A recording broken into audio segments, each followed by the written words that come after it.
Git Flow, GitHub Flow atau Trum-based development, pilih yang mana? Generate by AI. Bayangkan skenario ini. Jarum jam di laptop Anda menunjukkan pukul 4:55 di hari Jumat sore. Wah, ini jam-jam krusial ya, jam rawan banget buat para developer. Bener banget. Anda mungkin memimpin tim engineering yang lagi berkembang, atau ya, Anda adalah developer yang udah siap-siap menutup layar buat mulai akhir pekan, kan? Kode fitur baru Anda udah selesai, semua tes lokal berjalan mulus. Semuanya terlihat sempurna ya kan, tinggal satu langkah lagi. Nah, presis. Anda ngetik perintah untuk melakukan merge ke cabang utama, nekan enter, dan tiba-tiba layar Anda dipenuhi teks merah.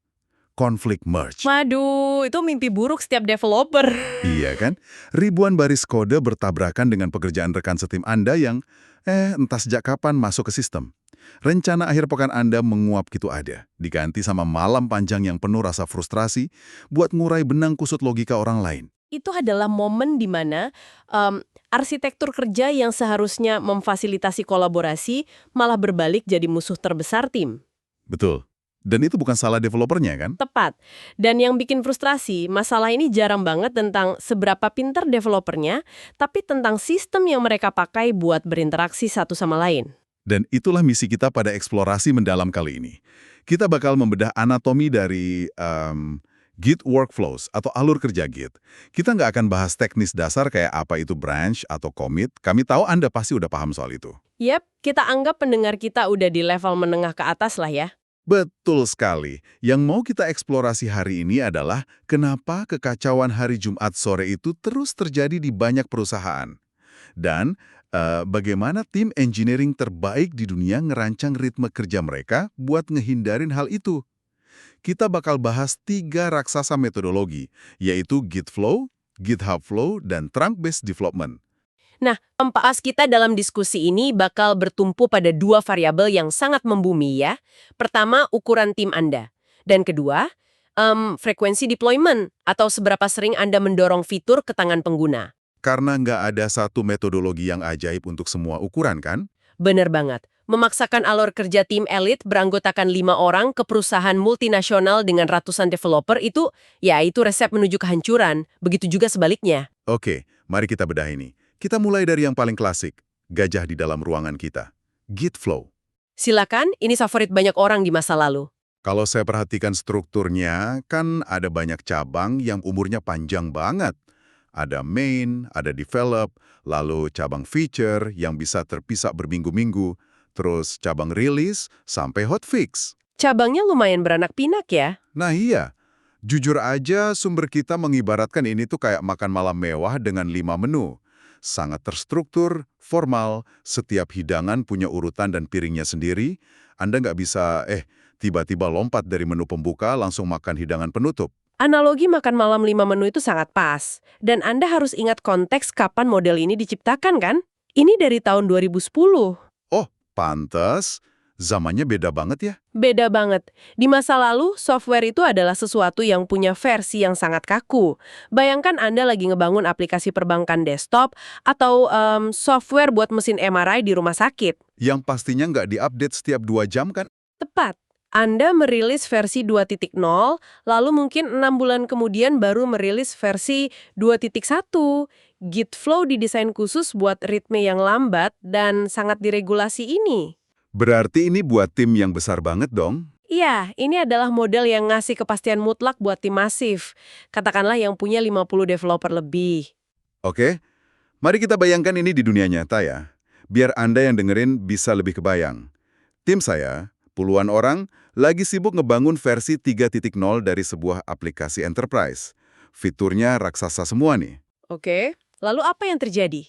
Nah, banyak klien besar kami masih pakai versi 2.3. Karena, ya Anda tahulah, birokrasi internal mereka lambat banget buat update. Tiba-tiba, ada laporan lubang keamanan kritis di versi 2.3 itu. Nah, disinilah struktur 5 menu tadi bakal menyelamatkan hari Anda. Betul kan? Kita tinggal mundur ke rilis 2.3, bikin cabang hotfix, perbaiki kodenya, dorong ke klien, lalu gabungkan lagi perbaikannya ke cabang develop. Jadi, tim yang lagi asyik kerja di versi 3.0 nggak perlu ngulang kerjaan. Kelihatannya rapi banget sih. Rapi di atas kertas. Dan memang, untuk industri yang butuh audit ketat, jejak isolasi kayak gitu hukumnya wajib. Tapi, ada harga mahal yang harus dibayar buat isolasi yang panjang ini. Harga mahal gimana maksudnya? Gini, ketika developer Anda mengunci diri di cabang feature selama 3 minggu, mereka tuh pada dasarnya bekerja dalam realitas paralel. Mereka sama sekali terputus dari perubahan yang dilakuin sama 49 developer lainnya. Tunggu. Ini yang dari tadi mengganggu pikiran saya. Bukankah bikin dan mengelola semua cabang ini malah memperlambat kerja tim? Sangat memperlambat. Dan bukannya mengisolasi fitur berminggu-minggu itu justru memicu bom waktu berupa mimpi buruk konflik merge. Maksud saya, pas mau digabungin lagi ke main, kodenya udah usang, kan? Hal yang sangat menarik di sini adalah Anda menekan titik paling krusial dari kelemahan Git flow. Data industri mengungkap fakta yang cukup bikin geleng-geleng kepala sih. Masa sih? Seburuk apa datanya? Dalam tim yang pakai model bercabang berat kayak gini, resolusi konflik merge itu bisa nyita 10 hingga 25% dari total waktu kerja developer. 25%. Itu gila, berarti seperempat minggu kerja itu hilang dong. Bener banget, seperempat minggu hilang bukan untuk nulis kode baru atau berinovasi, tapi buat berperan jadi detektif forensik. Mereka mencoba memahami kenapa kode rekan kerjanya merusak kodenya sendiri. Kalau saya manajer engineering-nya, saya pasti udah teriak ngeliat inefisiensi itu. Ngurai logika kode yang ditulis orang lain 3 minggu lalu itu, beban kognitifnya pasti menguras tenaga banget. Sangat menguras. Ironisnya kan, sistem yang awalnya diciptakan buat ngasih rasa aman, ini malah jadi sumber kecemasan baru. Kita di industri sering nyebutnya integration hell atau neraka integrasi. Neraka integrasi. Istilah yang sangat pas. Karena itulah trennya sekarang bergeser drastis. Survei developer dari JetBrains di 2023 nunjukin kalau cuma sekitar 22% tim yang masih berpegang pada Git flow. Wow, dari yang tadinya standar industri, sekarang tinggal 22%. Bahkan, Vincent Driesen, pencipta yang pertama kali mempopulerkan Git flow, dia memperbarui artikelnya di tahun 2020. Oh ya, apa kata dia? Dia ngasih peringatan tegas. Katanya, kalau Anda ngebangun aplikasi web dan ngelakuin pengiriman berkelanjutan atau continuous delivery, jangan pakai Git flow. Sistem ini udah bukan buat Anda. Itu pernyataan yang luar biasa. Penciptanya sendiri bilang gitu ya. Tapi masuk akal sih, karena dunia sekarang kan bergeser ke software as a service atau SaaS. Iya, pengguna sekarang udah nggak peduli lagi sama nomor versi. Benar. Pengguna aplikasi web nggak tahu apakah mereka lagi pakai versi 4.2 atau 5.0. Mereka cuma tahu, ada tombol baru yang muncul dan aplikasinya tiba-tiba jadi lebih cepat. Betul sekali. Jadi kalau Git flow itu ibarat makan malam mewah 5 menu yang lambat dan berat, industri kita jelas butuh sesuatu yang lebih cepat, sesuatu yang pragmatis. Mereka butuh sesuatu yang bisa langsung muasin rasa lapar tanpa birokrasi panjang. Persis, sesuatu yang kayak sandwich yang sangat enak. Sederhana, cepat, menyelesaikan masalah. Dan itulah alternatif kita yang kedua, GitHub Flow. Nah, ini minimalisme murni. Betul. Dari sumber yang kita bedah, aturan emas dari GitHub Flow itu cuma satu, tapi sifatnya mutlak. Apapun yang ada di cabang main harus selalu bisa dideploy ke produksi. Kapan saja? Kapan saja. Nggak ada lagi cabang develop, nggak ada cabang rilis. Alurnya linear banget. Anda bikin cabang dari main, ubah kodenya, buka pull request atau PR, di-review, merge, dan boom, langsung deploy. Cepat dan langsung ke sasaran. Ini sangat cocok untuk tim kecil hingga menengah, kira-kira 5-15 developer lah. Dan frekuensi deployment-nya pasti tinggi ya? Sangat tinggi. Secara terus-menerus, tim bisa gabungin 3-10 PR dalam satu hari tanpa saling nginjak jari kaki. Ini ideal banget buat aplikasi web SaaS atau web API yang cuma punya satu versi di produksi. Coba kita mainkan skenario dunia nyata lagi. Ini hari Selasa pagi, jam sibuk. Tiba-tiba, pengguna komplain nggak bisa unggah foto profil di aplikasi web Anda. Oke, bug di layanan unggah file nih. Ya, dan di GitHub Flow, saya nggak perlu mikirin rilis versi bulan depan. Saya langsung buka cabang baru dari main, perbaiki bugnya, dan buka PR. Rekan saya ninjau kodenya sambil minum kopi, nyetujuin, terus saya merge ke main. Terus CI/CD pipeline langsung ambil alih kan? Betul, langsung dideploy secara otomatis. Perbaikan itu udah tayang di produksi bahkan sebelum jam makan siang. Waktu median dari buka PR sampai merge di GitHub katanya cuma sekitar 6 jam. Itu kecepatan yang luar biasa ya. Dan karena rentang waktu kodenya terpisah dari jalur utama itu sangat singkat, potensi konflik merge yang ada di Gitflow tadi praktis hilang. Disinilah ini menjadi sangat menarik. Karena, mari kita bersikap kritis sedikit. Kalau aturan utamanya adalah cabang main nggak boleh rusak, berarti kan gerbang tol utamanya ada di pull request itu. Betul, proses reviewnya. Nah, gimana kalau tim memperlakukan pull request itu cuma sebagai saran opsional, atau malah ya, Anda tahulah developer, mereka nunda-nunda ninjau kode temannya. Jika kita hubungkan ini dengan gambaran yang lebih besar, masalahnya sebenarnya nggak hilang, tapi berubah wujud. Maksudnya berubah wujud gimana? Dari yang tadinya leher botol teknis berupa konflik merge, sekarang jadi leher botol budaya pada peninjauan PR. Ada data dari platform Linear B yang nyebutin rata-rata waktu tunggu PR di industri itu adalah 24 jam. 24 jam. Nunggu 1 hari penuh cuma buat ngabungin satu perbaikan kode? Iya, di GitHub Flow, kalau budaya peninjauan timnya buruk, model ini malah menuntut kedisiplinan yang sangat tinggi biar kodenya nggak macet di antrian PR. Wah, di lingkungan SaaS, kode yang nganggur sehari itu sama aja buang-buang waktu ya. Kodenya cuma numpuk berdebu, sementara developernya keburu lupa konteks yang dia kerjain kemarin. Persis. Makanya model ini nggak akan jalan tanpa kedisiplinan tim buat segera nge-review kerjaan rekannya. Oke, ini bawa kita ke pertanyaan yang lebih radikal.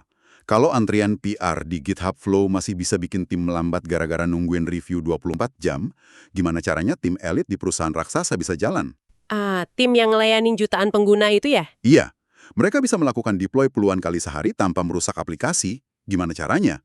Jawabannya ternyata ada pada integrasi berkelanjutan yang ekstrim, yaitu Trunk-Based Development, atau TBD. Menghapus roda bantu pada sepeda balita. Betul, sumber kita nyebutin analogi itu. Konsepnya radikal banget. Semua developer ngelakuin commit langsung ke satu cabang yang sama, yaitu main atau trunk. Minimal sekali sehari. Umur cabang maksimum cuma 1-2 hari. Ini emang luar biasa cepat. Laporan State of DevOps dari DORA tahun 2024 menunjukkan kalau tim elit itu selalu pakai TBD. Seberapa cepat perbedaannya? Frekuensi deployment mereka itu 46 kali hingga 182 kali lebih sering dibanding tim biasa. Dan lead time atau waktu tunggu perubahan mereka itu 127 kali lebih cepat. 127 kali lebih cepat? Benar, tapi ini butuh tim yang sangat-sangat disiplin. Bahkan bisa dimulai dengan 3 developer aja asalkan sejalan. Jadi, ke cabang main 5-10 kali sehari. Kode setengah jadi, langsung didorong ke trunk. Ini kedengarannya nekat banget loh. Menerapkan kode yang baru setengah jadi langsung ke production. Kenapa aplikasinya nggak hancur lebur? Nah, ini memunculkan pertanyaan penting. Jawabannya ada pada apa yang kita sebut feature flags atau saklar fitur. Saklar fitur. Gimana tuh kerjanya? Kodenya emang udah ada di produksi, tapi secara logika disembunyikan dari pengguna pakai saklar ini. Jadi, pas hari Jumat, kodenya udah komplit 100%. Mereka tinggal nyalain saklarnya. Hasilnya, 0 konflik merge. Wow, pantes ini dibilang kayak ngelepas roda bantu ya. Mengerikan pada awalnya. Karena kita dorong kode ke produksi terus, tapi bikin kita melaju sangat cepat setelah terbiasa. Betul, sambil senyum ngebayangin kodenya jalan lancar kan? Tapi Selalu ada tapinya ya. iya, tapi gimana kalau kita lupa ngebersihin feature flags itu setelah fiturnya diluncurkan? Oh iya, kan saklarnya masih nempel di kodenya. Tepat, sumber kita memperingatkan kalau bendera fitur nggak dibersihin itu bakal jadi utang teknis atau technical debt. Tim rata-rata bisa numpuk 5-10 bendera usang per kuartal kalau mereka nggak hati-hati. Jadi kode kita bakal penuh sama saklar-saklar mati yang bikin bingung ya. Selain itu, tanpa pengujian otomatis yang kedap peluru ya, minimal 70% code coverage lah, PBD ini cuma bakal bawa malapetaka yang langsung terlihat di produksi. Berarti ini emang beneran cuma buat tim elit yang udah punya kedisiplinan dan infrastruktur testing otomatis yang solid ya? Sepakat 100%. Oke, kita udah ngebahas ketiga model ini. Saatnya ngerangkum ini semua secara langsung untuk Anda, para pendengar. Pada akhirnya, nggak ada satupun alur kerja yang sempurna buat semua orang. Pastinya, semua kembali ke konteks. Betul. Kalau Anda lagi ngebangun perangkat lunak berversi untuk klien enterprise besar di industri yang diregulasi, Gitflow ngasih Anda keamanan dan struktur yang jelas. Iya, Anda menukar kecepatan demi stabilitas dan kepastian. Lalu, kalau Anda mengelola aplikasi web SaaS dengan tim kecil sampai menengah, GitHub Flow ngasih keseimbangan yang pas antara kecepatan deploy dan kontrol kualitas lewat PR. Asalkan, ingat, tim Anda disiplin dalam nge-review kode ya. Nah, itu penting. Dan yang ketiga, kalau tim Anda udah benar-benar elit, punya pengujian otomatis yang solid, trunk-based development bakal bikin kalian terbang. Dan fakta menariknya, di lapangan, sekitar 60% tim itu sebenarnya menggunakan pendekatan hybrid. Oh ya, Campuran gitu maksudnya. iya. Mereka misalnya menggabungkan kemudahan GitHub Flow, tapi sesekali menggunakan feature flex ala TBD buat rilis fitur yang berisiko besar. Jadi nggak kaku harus satu metodologi aja. Sangat pragmatis ya. Nah, sebelum kita tutup, ada satu pemikiran provokatif baru yang pengen saya titipkan buat Anda renungkan. Sesuai data yang kita bahas tadi, kan semua alur kerja ini ngandelin ritme manusia. Betul, manusia yang nulis, manusia yang review. Tapi saat alat AI, kecerdasan buatan, sekarang makin pinter. Bayangkan masa depan di mana agen AI bisa secara otonom nulis kode, melakukan tes, dan nge-commit langsung ke cabang utama cuma dalam hitungan detik. Wah, itu mengubah seluruh aturan main. Persis. Pertanyaannya adalah, apakah di masa depan yang super cepat ini, campur tangan manusia untuk melakukan peninjauan kayak di GitHub Flow justru bakal dianggap sebagai sistem usang? Karena manusia butuh waktu 24 jam buat nge-review, sementara AI selesai dalam hitungan detik. Betul. Apakah manusia justru bakal jadi leher botol yang memperlambat inovasi? Apakah AI pada akhirnya akan memaksa semua sistem beralih ke trunk-based development yang sepenuhnya otomatis? Itu pemikiran yang agak menyeramkan tapi juga sangat patut dieksplorasi lebih jauh. Sebuah pertanyaan yang bisa Anda bawa sambil merenungi nasib konflik merge di Jumat sore ini.